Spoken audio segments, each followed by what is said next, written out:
आज आपल्या किराणा दुकानामध्ये अशी कोणती गोष्ट आली जे शौर्य अनबॉक्सिंग करत आहे. तर सकाळीच इकडे मी दुकान उघडलेलं आहे आणि दुकान उघडल्यानंतर दुकानाची साफसफाई भरण्या वगैरे सर्व पुसून घेतलेलं आहे. नाश्त्यासाठी बनवलेली आहे इडली, उत्तप्पे आणि नारळाची कढी. तर सकाळी सकाळी या गिरायकाने मसाले आणि शेंगदाणा चिक्की घेतलेली आहे. दुसऱ्या गिरायकाने घेतलेली आहे मॅगी आणि हे गिरायक तर बघा वजन काट्या सर्व वस्तू ठेवून वजन करत बसलेलं आहे आणि नंतर याला मी पॅक करून दिल्यावर गेलं.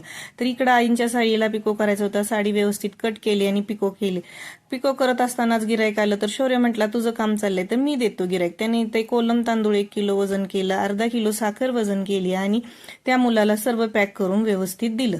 आणि आता आपल्या दुकानात अशी कोणती नवीन गोष्ट आलेली आहे जिचं अनबॉक्सिंग शौर्य करत आहे. तर ती आहे लहान मुलांच्या आवडीची कॅडबरी जेम्स. आणि शौर्यानेच बघा तिचं उद्घाटन केलेलं आहे. त्याच्यासाठी एक घेतलेला आहे, खात होता तो आणि त्याचं इकडं खाण्याचं चाललेलं होतं. तोपर्यंत मी हे असं समोर लावलं. तुम्हाला तर माहिती दिसतं तेच विकतं आणि छान असं कलरफुल दिसत होतं. चला भेटूया